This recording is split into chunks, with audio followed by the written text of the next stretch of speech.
Ian, welcome to the show. Thanks very much. Look, how would you sum up in a couple of sentences for us all? What is the Fred Hollows Foundation? The Fred Hollows Foundation is restoring sight to the people overseas who don't have access to good eye health.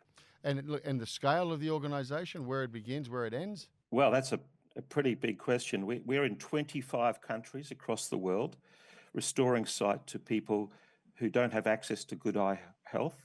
And we're also here in Australia, restoring sight to Aboriginal and Torres Strait Islander people. And in the extent of the work to be done, is it increasing in today's advanced technologies and in healthcare? Well, the foundation's been going for about 30 years, and we've restored sight to 3 million people already. But I have to say that there's 43 million people out there in the world who have what we call avoidable blindness, which means that, with a simple 20-minute surgery, their sight could be restored. 9 out of 10 of those 43 million people don't need to be blind, don't need to be not able to operate within their family effectively. So restoring their sight is an imperative for the Fred Hollows Foundation. Is it often, Ian, is it a complex process or is it one of these things which is actually quite simple when you evaluate it? Well, I describe it as kind of like a modern day miracle. I've literally seen it myself. I saw a gentleman, Ramesh, in Nepal, 37 years old, quite young, who no sight in both eyes, and it was a 20-minute surgery. A patch was put on. The next day, the patch came off. I saw the look on his face. I mean, he was just delighted, and he was anxious to get back to the village and get on with his farming, which he hadn't been able to do for 2 years. That's the impact it has on a person's life. Of course, to deliver that 20-minute surgery is complex. You've got to train eye doctors. You've got to build hospitals. You've got to do all of these things. But the actual surgery is like a 20-minute miracle. And for us listening today in the corporate world, how is the organisation funded? How difficult is to raise funds in this type of economy at the moment, where it is pretty challenging out there? Well, I have to say Australian donors are incredibly generous. We are now raising about $116 million a year, which is an enormous amount of money. But as I said, the needs are enormous. And about 75% of that will come from what we call the mums and dads of Australia, who just give us money regularly, monthly, or they respond to our campaigns, or they might leave something in their will for us and our important work. So it's an Australian success story. Professor Fred Hollows set this up in 1992. Actually, when he knew he was going to die, he was quite sick at the time. And it's just grown and grown and grown since then until it's serving the whole world. And the size of the team? How many people are engaged, employed, partner with? Great question. I mean, there's about 450 staff across the world. Okay. Most of those are employed in the developing countries like Kenya or Cambodia. Mm-hmm. Of course, we have a central team in Sydney that helps raise the funds and organise the eye health work around the world. And we actually now have fundraising centres in the US, in Hong Kong, Singapore, and the UK. And I read that Professor Fred Hollows was buried actually in Burke. Is that correct? That's right. Professor Fred Hollows had a lifetime commitment to Aboriginal and Torres Strait Islander people. In fact, his work with them began in the 1970s when he and Gabby did a 2-year tour around Australia in four-wheel drives, visiting almost every Aboriginal community and inspecting people's eyes and giving treatment. And he came back to the Australian government and said, the conditions out here are worse than I would see in countries overseas. Something has to be done. That time, the conditions were like 12 times worse than any other Australian. I have to say we've got them down to 3 times, but there's still work to be done to close the gap completely. So improvement's been done, but there's more work to be done. What's the just out of interest for those communities? What is the major cause for as you say, the blindness or potential blindness? We talk about a disease called cataract, which is where the lens in the eye, which you can't see just by looking in the mirror, but it turns cloudy. So once that happens, of course, you can see it, and your vision begins to deteriorate. At first, you can't sort of drive properly because you can't see very well, but eventually you'll go blind, and that's still the most common form of blindness in Aboriginal and Torres Strait Islander people. It affects all of us in Australia. Ophthalmologists have a saying like, if you live long enough, you'll have to come and see me. And, because all of our eyes do deteriorate, but most Australians would go and have a cataract operation, when they might have lost, 10, 15, 20% of sight. But in outback Australia, you'll still see people with cataracts that are completely white, completely obscuring all sight. That is, unacceptable. Now, Ian, you've been in this sort of field or not-for-profits pretty much all your whole career, have you not? Yeah, just about. I really didn't know what to do with myself when I went to university. And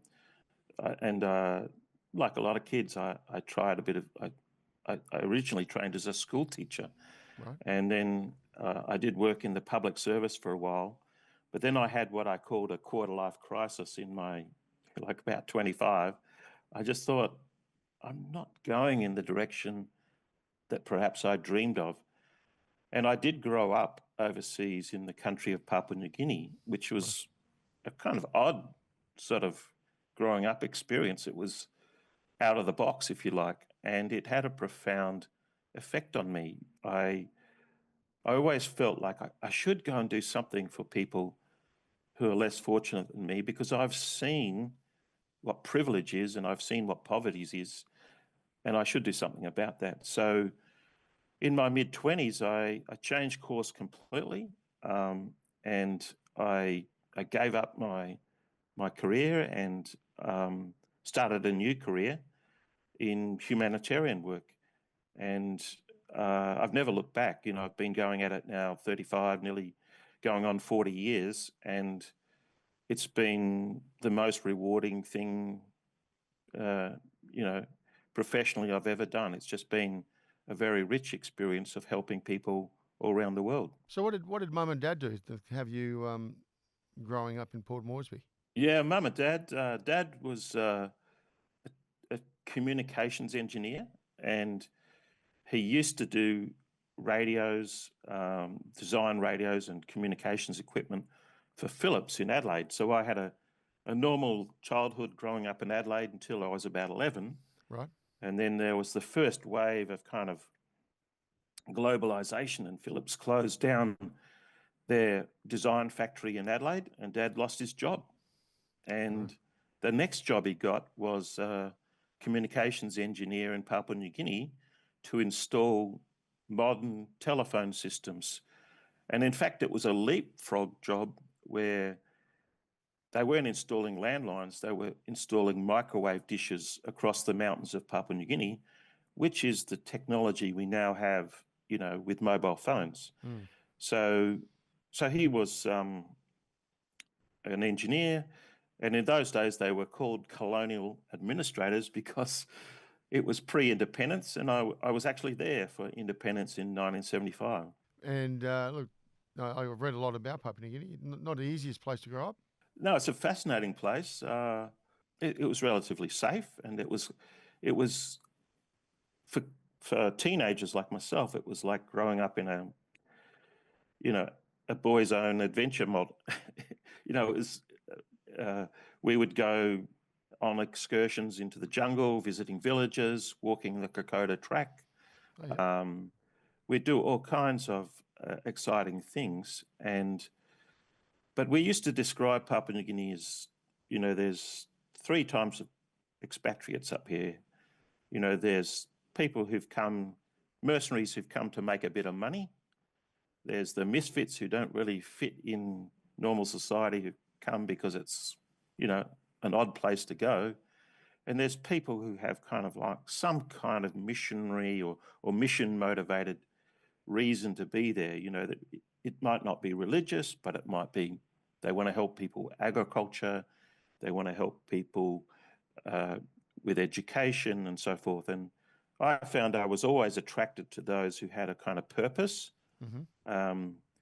And the bush pilots, the educators, the agriculturalists, and I think that is what sort of drove me to find this sort of path less trodden, if you like, in my professional life. So the path less trodden commenced with what, World Vision? Is that where it started? Yeah, I managed to convince World Vision that maybe I knew a little bit about project management, and they took me on really as a kind of, I guess you'd call it these days, a graduate trainee, even though I was already about 27,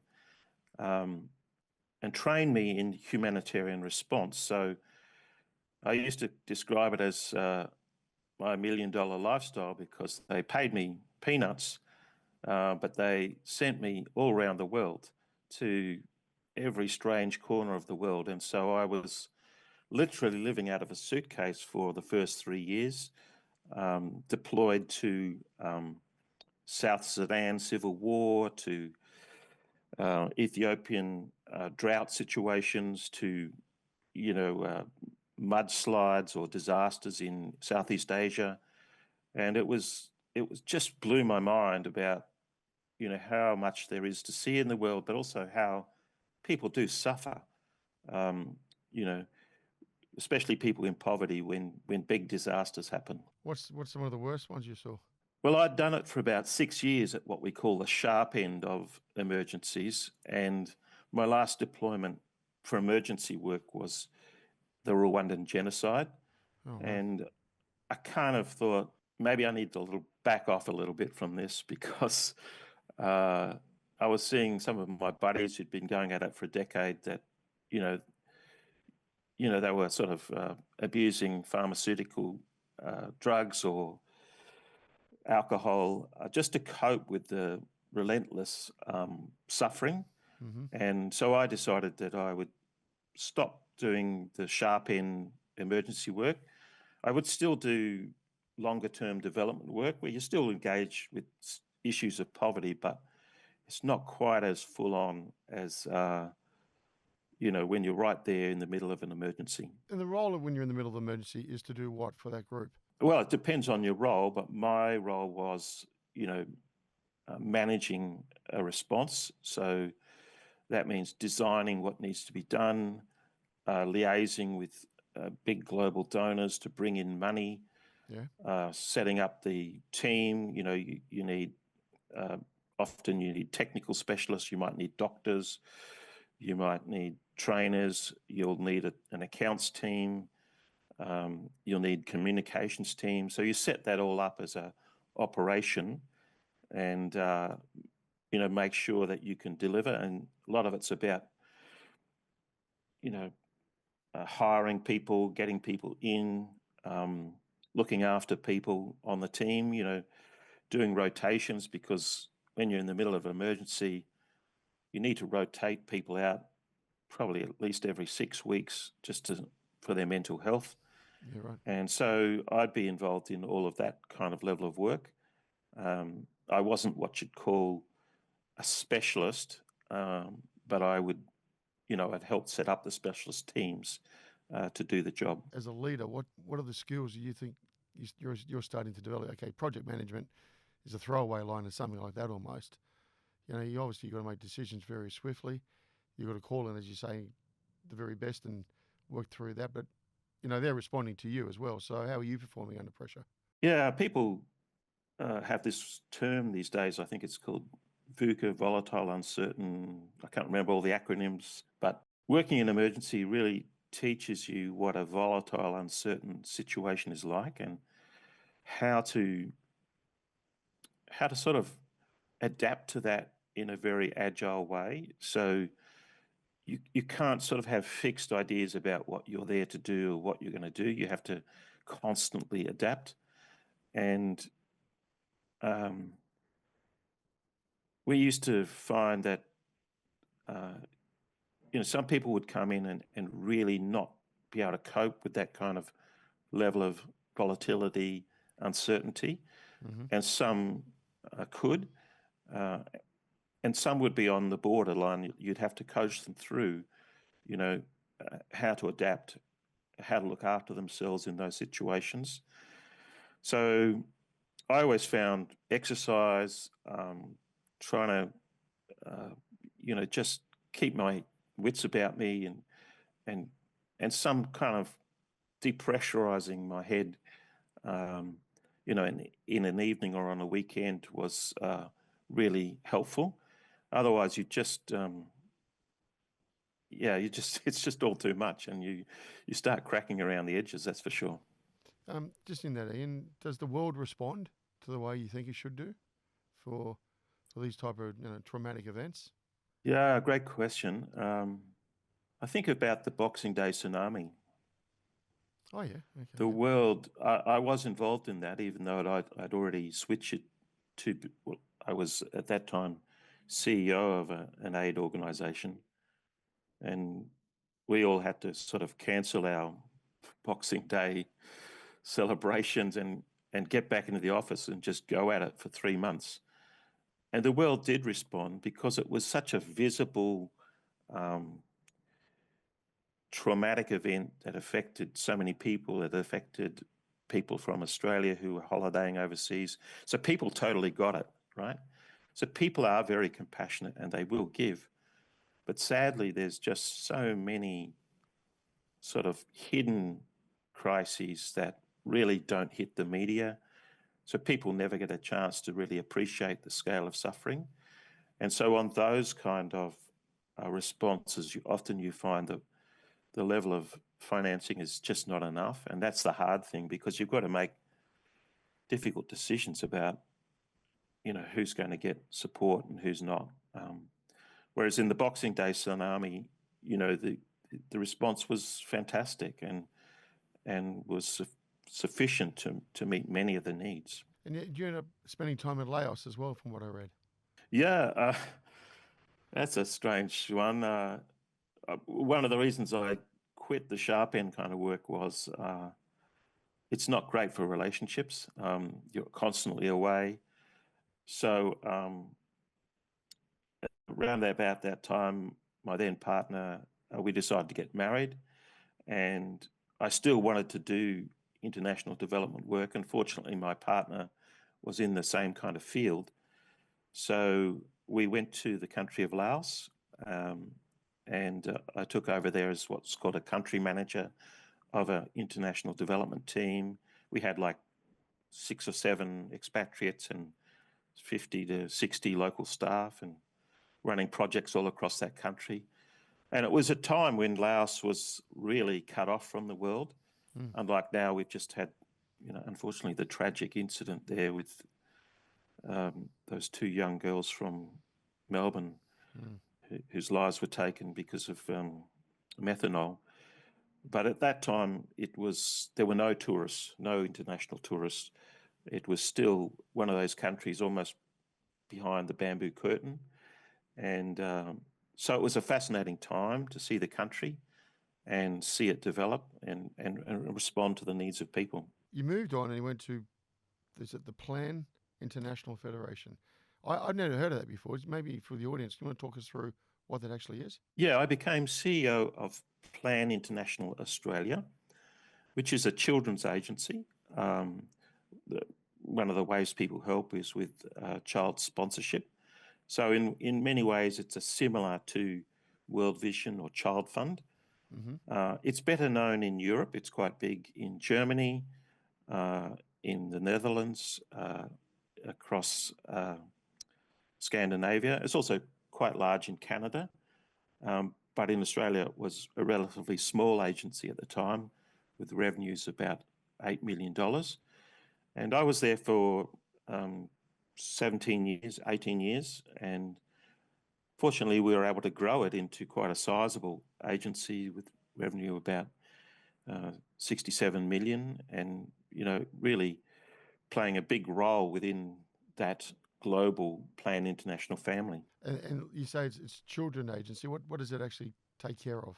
Yeah, well, it looks at all of the needs and rights of children, and in particular, children's education. So a lot of our projects were building schools, developing school curriculums, helping ministries of education to improve their education programs. But the other big thing for children is making sure they have clean water. So we did a lot of water and sanitation programs, putting in wells, water supplies, and things like that. And I have to say, one of my proudest achievements there was being part of a campaign we had for girls, which was called Because I'm a Girl, because in these countries, girls are always at the end of the line. They're always the ones whose rights are least fulfilled. Mm-hmm. And so we did a lot of work to improve the lives of girls in particular, not to the exclusion of boys, but to bring girls up to the level that boys were experiencing. So then, after 17 years, what made you actually go to the Fred Hollows Foundation? That's a great question. I'd always admired the Fred Hollows Foundation right from the days they started in about 1992. And when I'd been working at Plan International, you would often find a difficult situation in a family where a parent or a grandparent was blind, and invariably it was one of the girls that was taken out of school to be the carer for that blind person. Mm-hmm. So I knew the personal impact of blindness in a family. And so I thought, I've never been able to do much about those really tricky situations because, the family just needed a carer. But I'd love to be able to be part of the Fred Hollows Foundation, actually restore the sight of those older people. And then obviously that will help that girl go back to school. So I was really attracted to the purpose, and but also professionally, it was an enormous opportunity because it's really a household brand in Australia. Yep.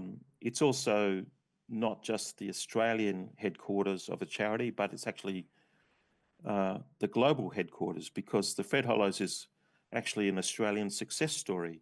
It started as an Australian charity, which is now expanded across the world, and so it's become a global charity. And so to be the CEO of the Australian operations, but also the CEO of the global operations, was a big professional move for me. And it's fulfilled everything that I ever imagined. It's been the most incredible job I've ever had in my whole life. Thanks for watching the No Limitations podcast, brought to you by Blenheim Partners, board and executive search firm. As a trusted advisor, we work with Australian listed groups, multinational corporations, large private companies, and social impact organisations on their most critical people choices to drive change, prepare for growth, and outperform their peers. To learn more about Blenheim Partners and executive search, visit our website, blenheimpartners.com. And now, back to the show. So when you walked into it, you were always given a mandate of some form. Where was it at, and what was the mandate to deliver on? Organisations grow through different stages, and I think when the Fred Hollows began, it was kind of a family show, a family sort of operation, small, everyone knew everyone. It then went through its next stage of professionalising and growing and systematising. And then when I came along, the board were really looking for that next global stage where you expand the organisation in its impact, helping more people, you expand it financially, and you help it to become a sophisticated global international charity, so you have to cover the whole thing, from people to systems to fundraising. Fortunately, we have been able to grow from about 84 million to, as I said, 116 million Australian dollars.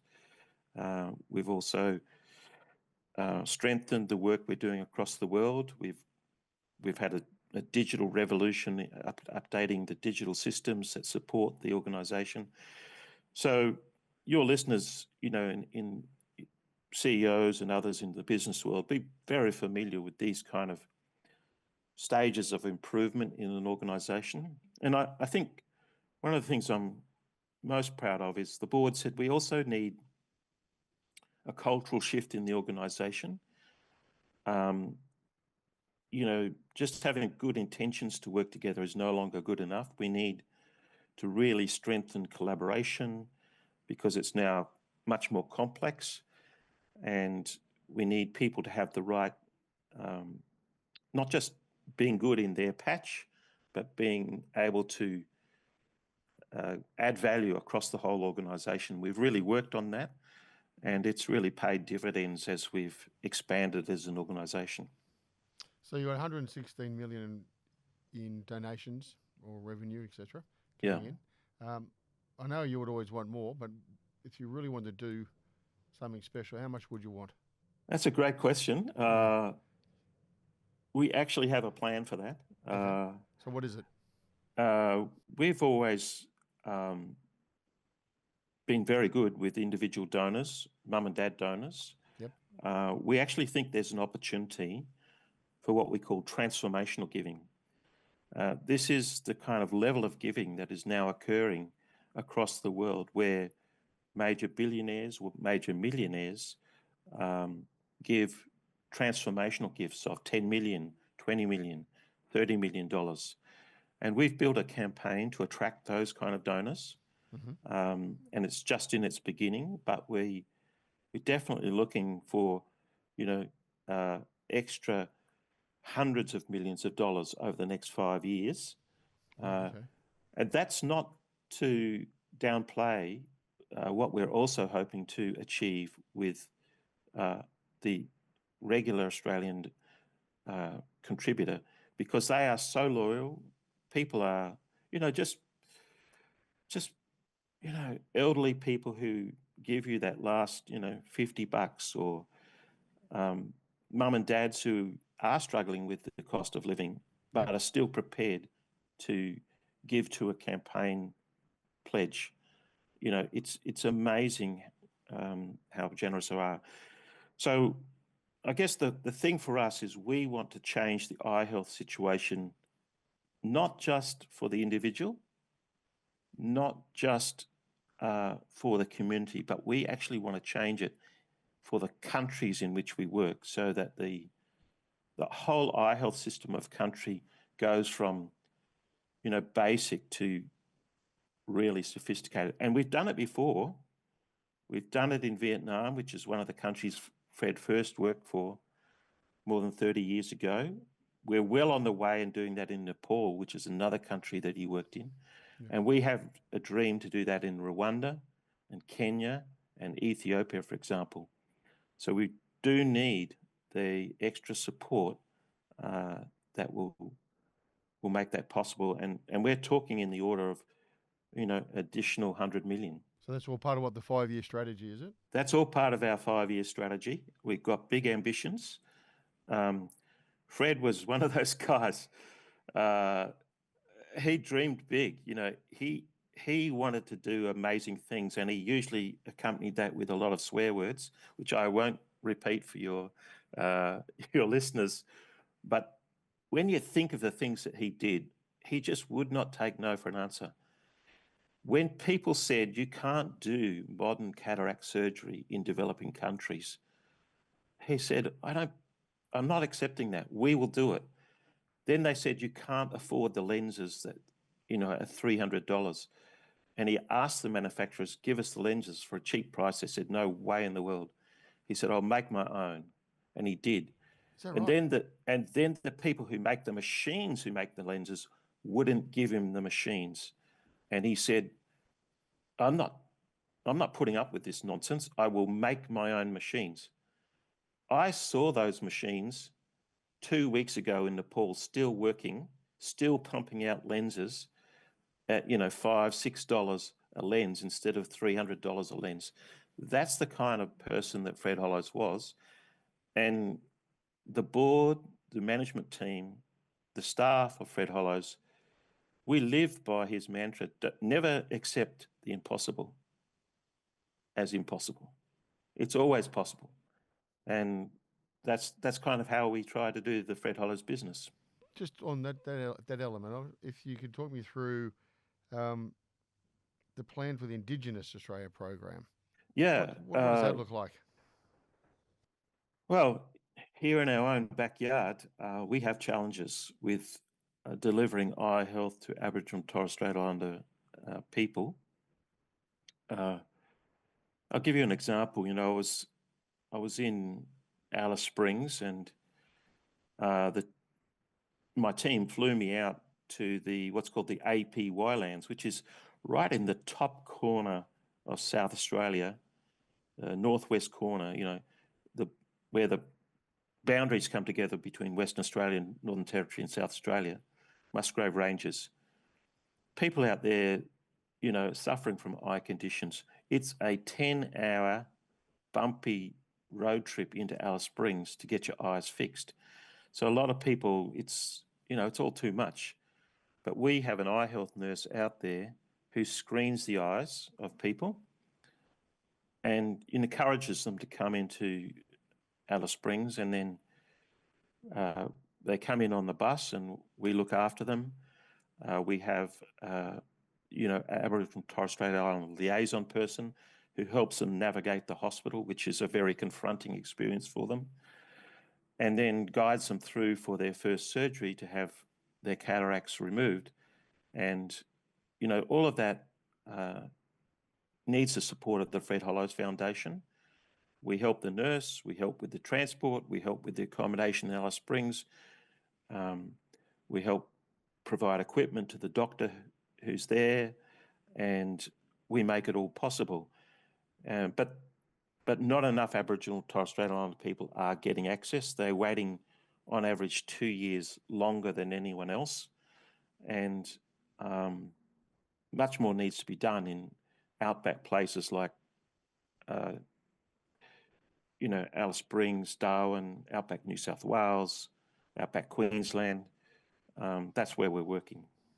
Creativity, you talked about innovation, you talked about, say, from Fred Hollows saying, I'm not accepting this, and throwing a couple of curse words in between. How do you stay true to that? Like, how do you operate as a CEO? Yeah, I'm always on the lookout for innovation, and trying to stay at the cutting edge and encouraging my teams to always take a look at things that come across my desk.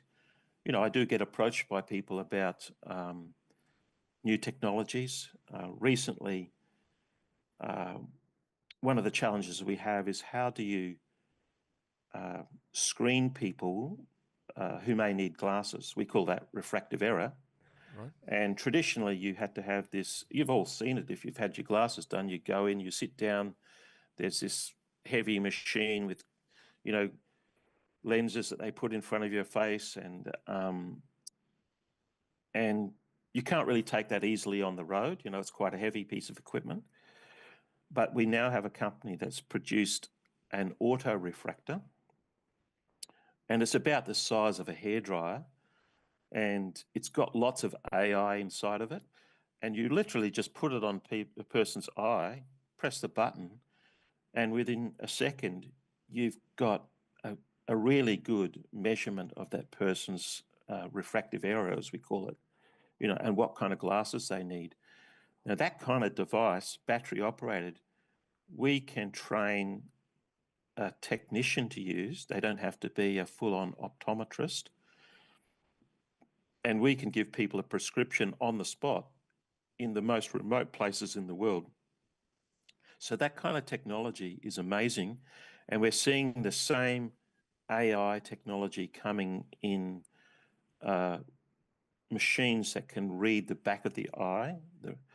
And you can now have a screen done, and the AI is better actually than a consultant at telling you whether you've got diabetic retinopathy, which is, damage to the eye caused by diabetes. And in fact, these cameras and this AI is going to be so powerful that it will in the future, and I'm talking, years away, we'll be able to diagnose all kinds of other diseases, like whether or not you should be going to see a heart specialist, because it will be able to be looking at your blood vessels. So the technology coming down the pipeline is amazing, and the Fred Hollows Foundation wants to stay at the very, sharp end of that. And the type of people that come and join you, are they the same as what this young person started out from Port Moresby, got educated in mathematics and science and computer science, and suddenly decides to do a complete shift? Like, who does come and join an organisation like yours? Yeah, it's a real mixture, because an organisation like us needs, um, a really diverse range of skills. So the people who work on the programming side and actually do the projects, they tend to, they are quite specialised, and that it's not an easy field to get into. So we do have ophthalmologists and optometrists, but not just people with the basic skills, but people have also been exposed to issues in developing countries. We also have what we call programming experts, and they've usually had a career in international development, a bit like my own.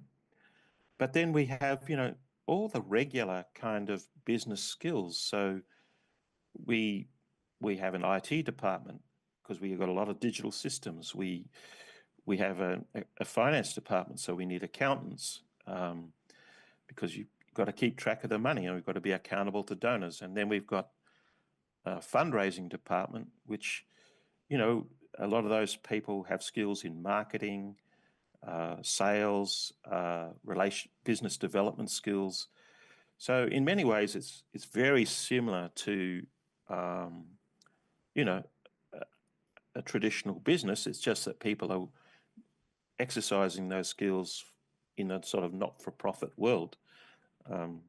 So it is a diverse range of skills. We're always on the lookout for the very best people who are motivated to, give back and to have this as their purpose. You probably were a little bit like all CEOs during COVID. It wasn't easy. What were some of the challenges you faced? Oh, hell no, that was awful. I mean, I think I can speak for all CEOs, and the biggest thing was uncertainty. Nobody knew what was going to happen, and how do you plan for not knowing anything? It's like we didn't know whether donations would hold up. We didn't know whether our revenue would collapse through the floor. Yeah. We didn't know whether we could do our programs overseas. We didn't know what the response of the Australian government would be. I think it was called the Job Keeper thing. We didn't know that would actually. We were very involved in lobbying for that, but at the time we didn't know it would come through. So you had to make sort of contingency plans, and I think the board chair, former Victorian Premier John Brumby, he said, look, I think we need to be cautious. We need to make sure we've got control of our costs. We'll need to reduce some costs just to make sure we get through this. And so that's what we went about doing initially. And then the struggle was really how to get the programs to deliver overseas, because the hospitals were being closed down for eye surgeries, and a lot of our great doctors were being taken off duty to work on COVID, because they said, well, you might be an ophthalmologist, but you're a doctor first. You've got to go and work on the COVID response. So we were struggling to get our impact done, because first priority was COVID. So it was a difficult time, but we got through it, and I think we're stronger as a result on the other side of it. If I write a check, or not a check, or I transfer some money these days, what percentage of that actually goes to the final outcome and helping that person?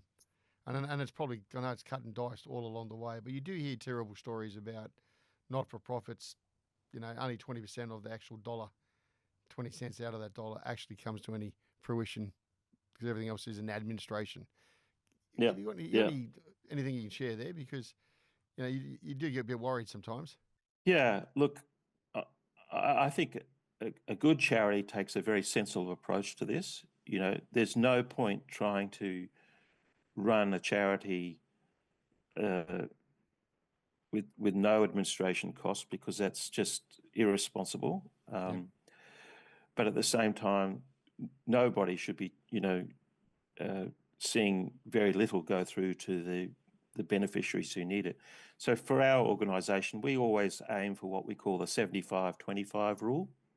So 75% at least going for programming, and about 25% on um, administration, future fundraising, and things like that. People forget that, that's been in the news recently, that even just to accept a donation, uh, it starts with, a transaction cost from the banks. So there's costs all along the way that you really have to, you've got no opportunity to sort of get out of it, if you like. So we always try and keep them as thin as possible, but to make sure that we're managing in a responsible way, so that we're not just here today, but we're here in the future as a strong Australian charity. What's the best part of the role? Oh, there's no doubt about this in my mind. I say it to all my staff, and I can say it, without hesitation. Uh, that moment overseas, like I was at a monastery in Nepal where we restored sight to 300 people in 3 days, and uh, I met that gentleman called Ramesh, whose sight was restored. When you see that patch off moment, the person can see again after years of blindness. It's just incredible. But I have to say, the flip side of that is I love meeting the donors. I sit down with people in their homes with a cup of tea, chat about why you've given to the foundation, thank them for their contribution. The amount of goodness in the world, it really restores your faith in humanity, is that there are just great people, average Australians, just very generous, um, thinking of others. They say, look, I've done okay in my life. I want to give back. It's just amazing. And the both ends of the spectrum, the beneficiary and the donor are the most rewarding thing. And in the middle is all the hard work. So you're talking Nepal. Next door or down the road is Bhutan, where they don't have GDP. They have is it gross national happiness, isn't it, as a measurement? That is right. And I'm pleased to say that as a result of the work of some of my fellow eye health colleagues, they now have a nice eye hospital, which is great. So hopefully that's contributing to their happiness. But I've just finished a new eye hospital in Nepal myself with the Fred Hollows Foundation. And that was about 4 years of hard work getting that up and going. But it was just incredible to see it open just 2 weeks ago. Right, in Kathmandu, is it? It's actually in what's called the Terai, which is down towards the Indian border, in the heavily populated lower lands. And those people are least served in terms of their eye health. So it was great to have a facility down there. Of the donations, you talk about Australians, and I understand it's it's a global play. It's out of Australia. What other percentage of international funding do you receive? Yeah, we do receive a growing amount. So we are getting funds from Hong Kong, donors in Hong Kong, which is great. And that's $2 or $3 million at the moment per year. We're getting some good money out of the US. Actually, some USAID, the US government funds that comes to us for trachoma funding. That's eye disease funding for Ethiopia. Okay. And we've historically got money out of the UK through uh, the British government and various other trusts over there. So other money is coming to us, and we'd like to grow that international support as well. Okay. And have you got much corporate partnership? We do, actually. We have some fantastic long-term donors that have just stuck with us. I mean, probably the one retail brand that people would know is Specsavers. Oh, yeah. Specsavers have been just the most amazing corporate supporter for more than a decade, and they give towards our Aboriginal and Torres Strait Islander work around Australia, and they're very involved, very committed. It's fantastic what they do.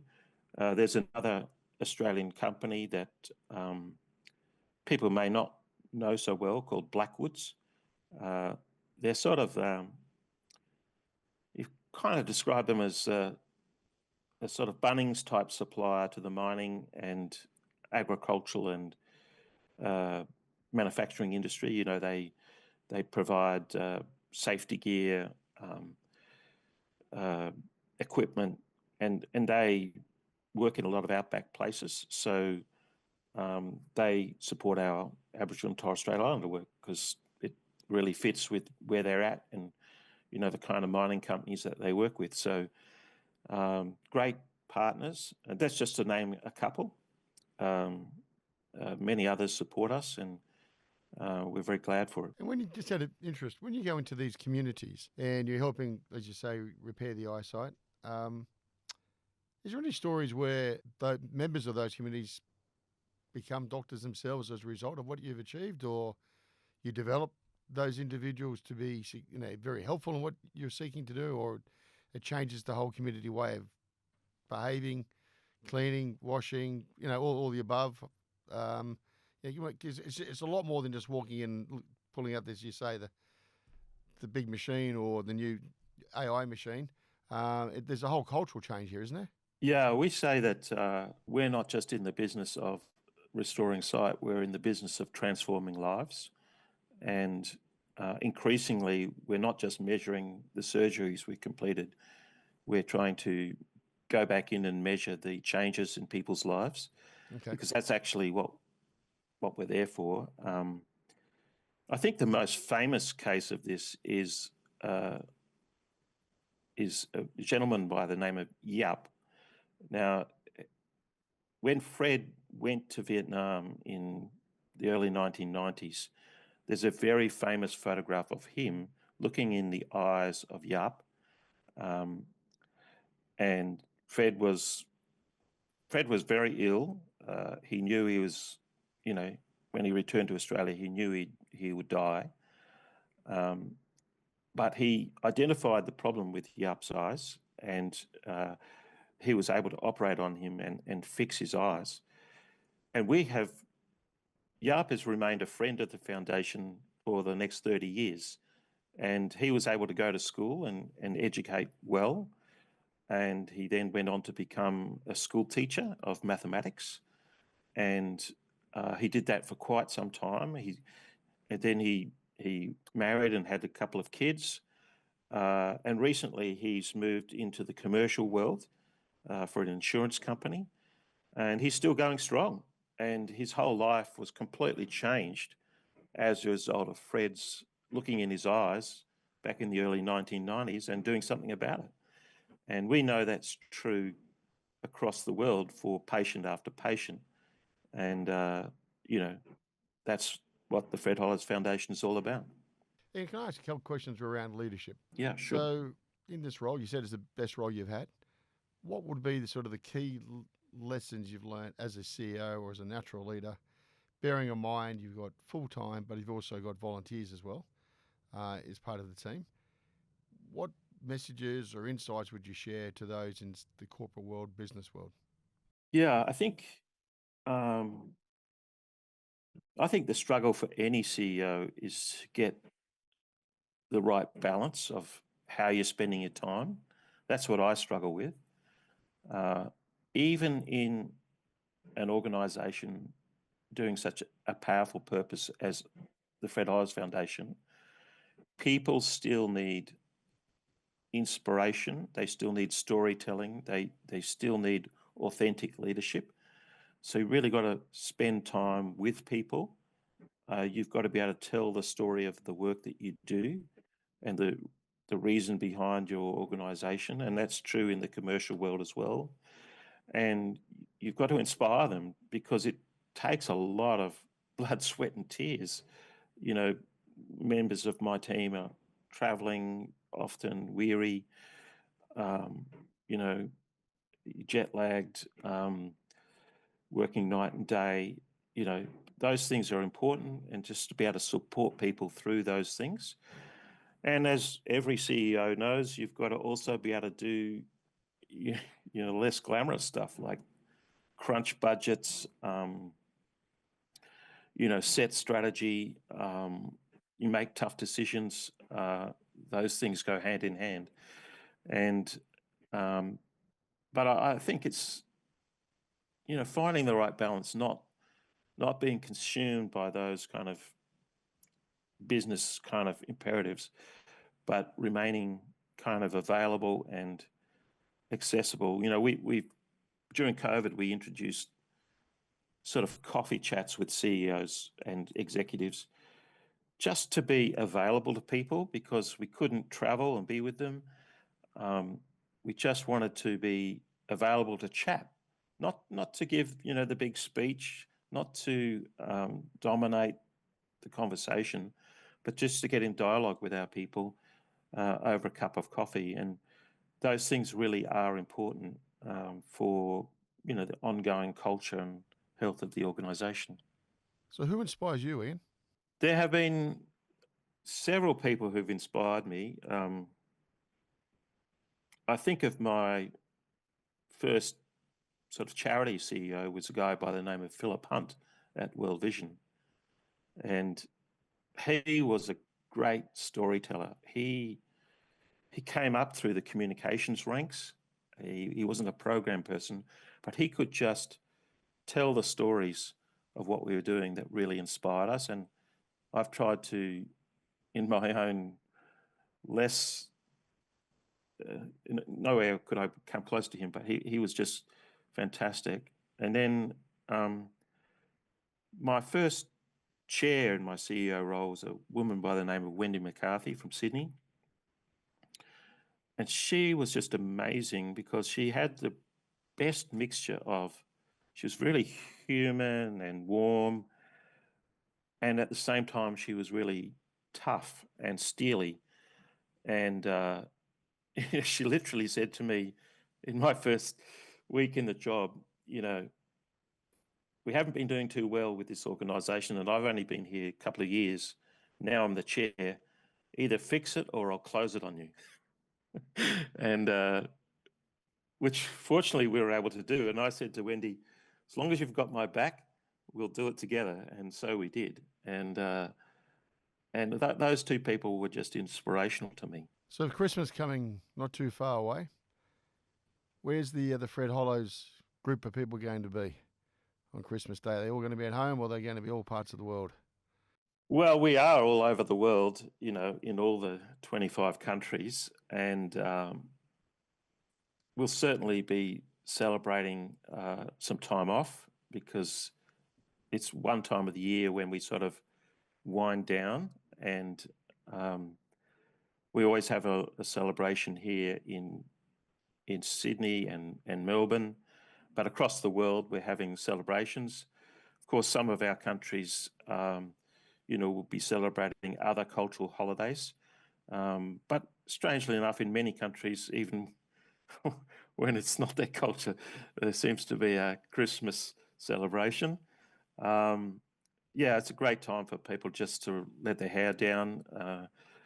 Our Christmas one in Sydney is always a bit of a fancy dress, and my executive assistant always tries to press gang me into dressing up. So I try to get into the spirit of things for the staff.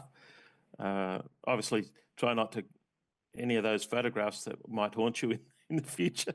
So you've got to choose your costume carefully. But yeah, no, it's a great time for relaxing. But just thinking about what we do as well, the joy that we bring back to people's lives. And Ian, for all those out there listening, with Christmas coming so close and planning for your next year and the next 5 years where you're after a game changer in terms of revenue, in terms of donation, what message would you like to put out there? Well, Christmas is a time for joy and giving, and I'd really just encourage you to make a donation to the Fred Hollows Foundation. You can visit hollows.org. It's a very simple web address, and make your donation there. You know it's going to a great cause. Restoring sight is it's a modern day miracle. Literally, I can tell you, 20 minutes and that person will see again. There's nothing better that you could do with a contribution at Christmas. If you were to look back, Ian, as a young man all those years ago at Port Moresby, thinking about what he's going to do next, what advice would you give him now? You're going to find your purpose. I know it's going to take some time to figure it all out. The kind of experiences that have made you up so far, but you will do it, and it will turn out to be the most rewarding decision of your life to follow your purpose. And you look back when you're, much, much older and think that was a life well lived. On that, Ian, it's been a real pleasure of you joining us today. Thank you very much. Thanks so much. You'll be listening to No Limitations.